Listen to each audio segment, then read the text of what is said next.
What's going on, everybody? I'm DJ Sixsmith. You're watching Sit Down. Jason Weaver's hanging out with us. He is on season 4 of The Chi. It's on Showtime. It's been great for him. What's up, man? How are you? I'm doing great, DJ. How you doing today, man?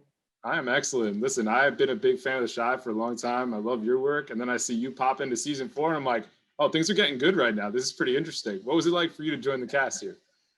Oh, it was just amazing. Number one, so thankful to Lena for the opportunity to be a part of the show. Unbeknownst to a lot of people, I worked on the original pilot before it was picked up as a series. But they had made some changes going into the first season, of course, with a new cast, new director. So she had told me, she said, there's going to come a time where I'm gonna circle back around, and hopefully we'll get you on this show and in a season in the role that I think would really be perfect for you. So sure enough, come season 4, this amazing opportunity circles back around to play the character of Rashad, working with the regular ensemble cast that's a part of the show. It's just been absolutely amazing. Everybody's been so nice, from Jacob Lattimore to Yolanda Ross to Luke, to Jasmine, everybody that I've had the opportunity to work with and just spend time with. It's been great. So no, very, very rewarding experience, both professionally as well as personally. It's nice when that patience pays off, right? I'm sure you've heard that at other times of your career. Like, we hope to get you on the show, and then boom, you're actually on the show and really playing an impactful role here. Nah, I mean, it really just goes to show you, like, if you just continue to pound the pavement, this kind of just goes out for actors out there. Like, you never know when you go in these rooms, what's going to happen, or when you do get cast for something. And if it doesn't work out, like, you never know, opportunities may just come back around. It's just really about continuing to, hone your craft, believe in yourself, believe in your journey. And usually when you roll in that frequency, man, things really begin to happen and doors begin to open. And fortunately, the door that opened for me with this new opportunity was on a show that I was already a huge fan of and a huge supporter of already. So no, this is great. And I'm so glad that the material and the performances and everything is resonating so well with the viewing audience, and that people are liking, the subject matter that we're tackling, as well as the performances that we're bringing forth. So it's awesome. No doubt about it. So why don't we talk about Shad here, because he's coming out of prison, right? Life has changed a lot when he's getting back into Chicago, and it speaks to a lot of folks who are reintegrating into the world and trying to figure things out. So what was most important to you in terms of this role, and what did you want to say here? That's a great question. I think what was most important for me was to hopefully give people a glimpse into what it's like, like you said, trying to reintegrate back into society, especially like as an ex-con or ex-felon or inmate or what have you, and the challenges that these people meet upon re-entering into society.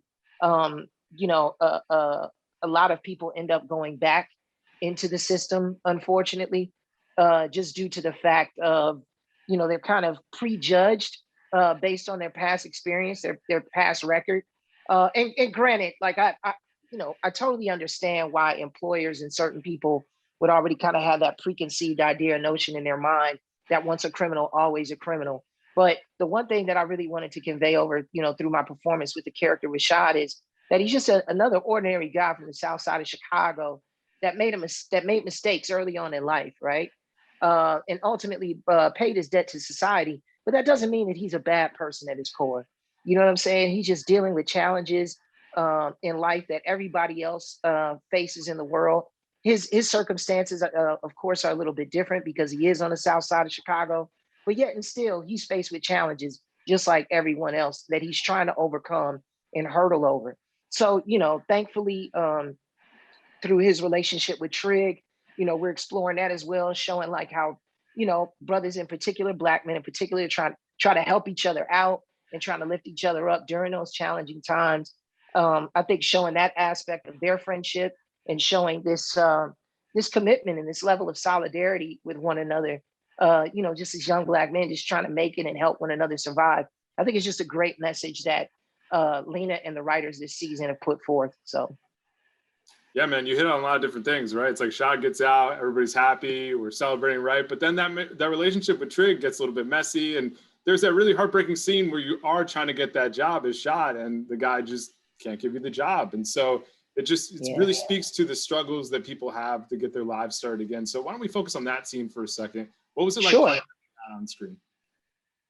Oh man, I think it was a great scene. I really drew a lot of inspiration from guys that I actually know, that I've grown up with, or that I still know now, who have been a part of the system, and who I've seen, initially upon re-entering into society, struggle, um, with either just trying to get a job, or trying to reconnect with their family or their loved ones or their wives or what have you, or just even learning the world around them and how fast it's moving. Because, you know, and not that I've been to prison or been to jail or anything like that, but just hearing from stories from my friends, you kind of just get locked into a bubble, and you get locked up for an extended amount of years or a significant amount of years.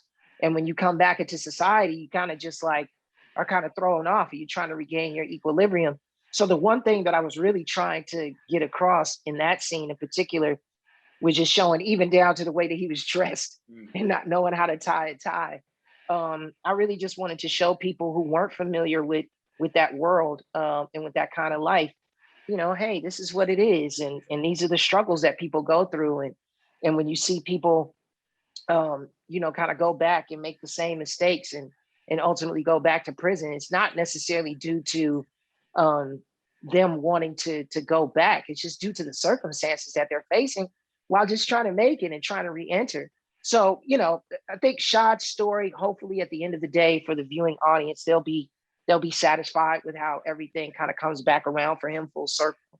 But I think it was just really, really important for me, um, to kind of just have Rashad as a relatable guy, um, that no matter where you're from, you'll be able to see that this man has potential, and that he deserves a shot just like everybody else, whether you grew up on the south side of Chicago or whether you're a north sider.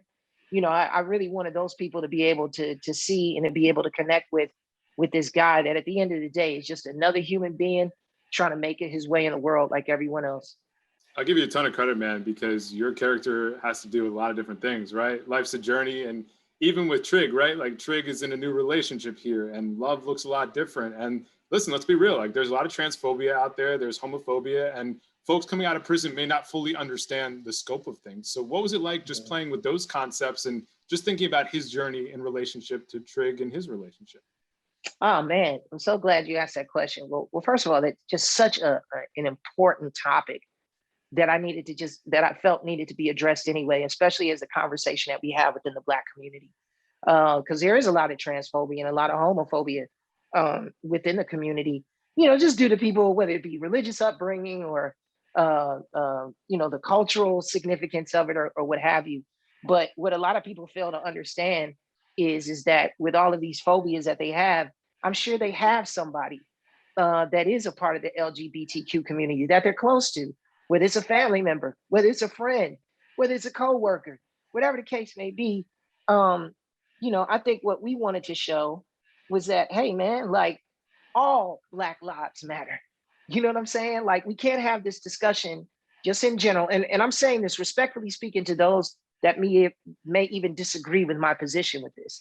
Whatever your opinion is, that's your opinion. I respect that. That's fine. But I'm just sharing with you how I see it. If we're going to be in this movement together, and if we're really going to stand up on behalf of Black lives, we have to include everybody. And that includes people within the LGBT community that are a part of us as well, a part of our community as well. I have close friends who are gay. I have close friends who, are transgender individuals that I love very much, that are really, really good friends of mine. And, they tell me these stories and these experiences that they have that are just heartbreaking to me. And it doesn't have to be that way. Society can evolve, and we can change, and we can get better. And I think, shows like The Shy and other shows that are addressing that particular issue and topic, I think are allowing us to begin to have a real discussion about it, especially within the Black community. And hopefully this season, we've been able to open up some eyes and some hearts. Because I'll tell you, DJ, real quick, just to share this with your viewers, the one thing that I've seen in a lot of comments, especially on social media, is I'll have a lot of people telling me, hey, Rashad better not hurt Imani.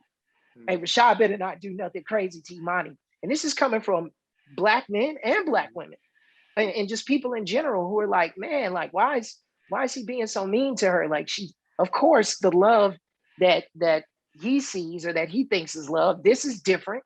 But all in all, it is love, though. And, I think the audience is seeing through him how ignorant that viewpoint and that approach is.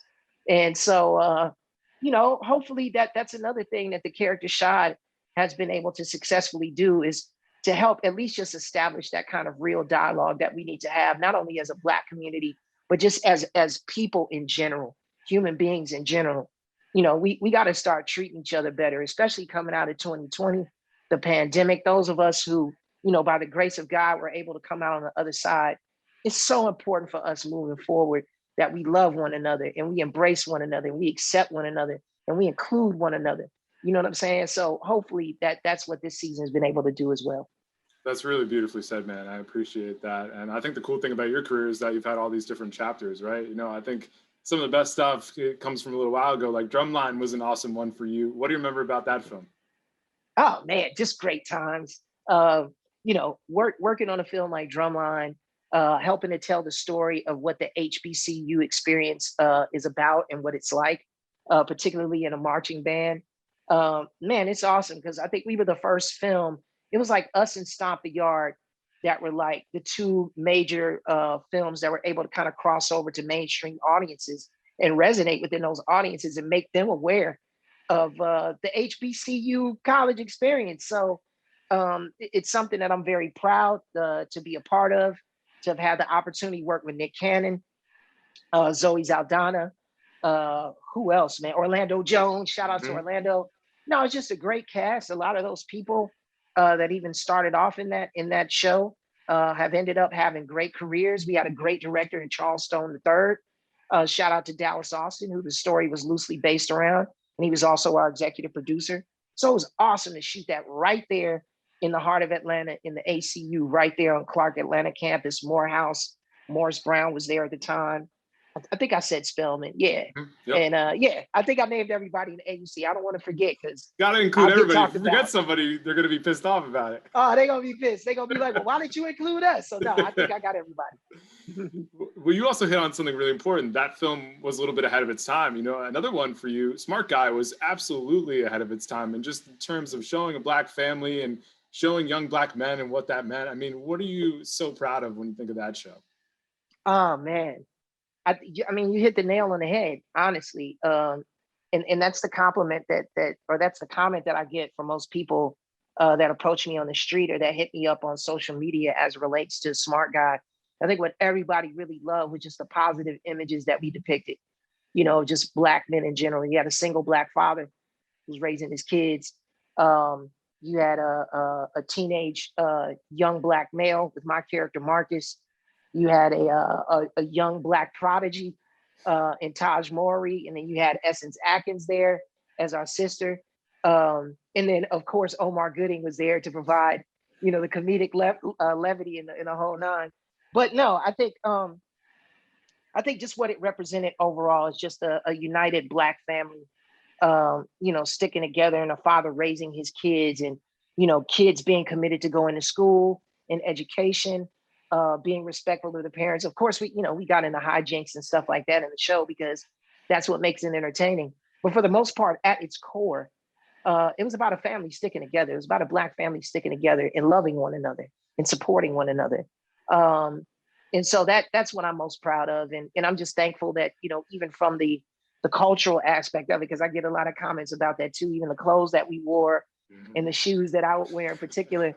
It was great, for people to be able to recognize that many years later, because that was something that I actively really fought for, and I didn't have to fight hard. The producers were very, very understanding when it came to what I thought was important as it related to that character. I wanted young Black men to be portrayed in the way that we are, which is flawed. You know what I'm saying? So it was important to have, not everybody has the hood story. It was important to show a different side of what young Black men, are and what we represent. So, we do have kids out here that got fly sneakers and, rocking fly clothes and going to school fresh every day and, playing basketball on the team and getting the girls and, and being able to connect with different people, all different walks of life. That was another thing that we explored on the show was, we just didn't go to a Black school. We went to a diverse school where we were interacting with different kids of different races and religions and what have you. And so for that show to represent that, I'm very, very proud of it. And I'm so glad that people are continuing to watch it on Disney Plus. So shout out to everybody out there that's still enjoying the show. People have been asking me about a reboot for that show. I know Taj had made an announcement about it recently. Let me tell you guys, when I get the call, I'll be there just to answer everybody's questions ahead of time. If I get the call, I'll be there because I really enjoy working with all of them. They're like an extended part of my family, and I love all of them very much. So that'll be exciting to do.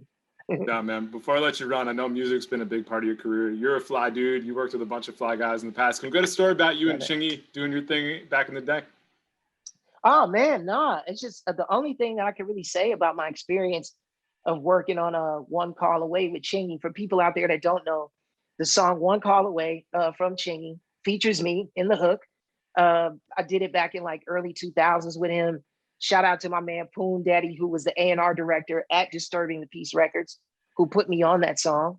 No, that was a surprise that came out of left field. I literally, at that time, I was not focusing on music. I was there in Los Angeles at the time to work on a film called The Lady Killers with the Coen brothers and Tom Hanks and Marlon Wayans. So I was really just focused on that. And in between that time, I was approached by Poon, who had given me an opportunity to cut a demo on the hook. I really didn't think it was going to go anywhere from that point because they had a couple other vocalists, that had done the hooks on the songs or demos for the song. So, and they were way bigger stars, way, way, way better known R&B artists.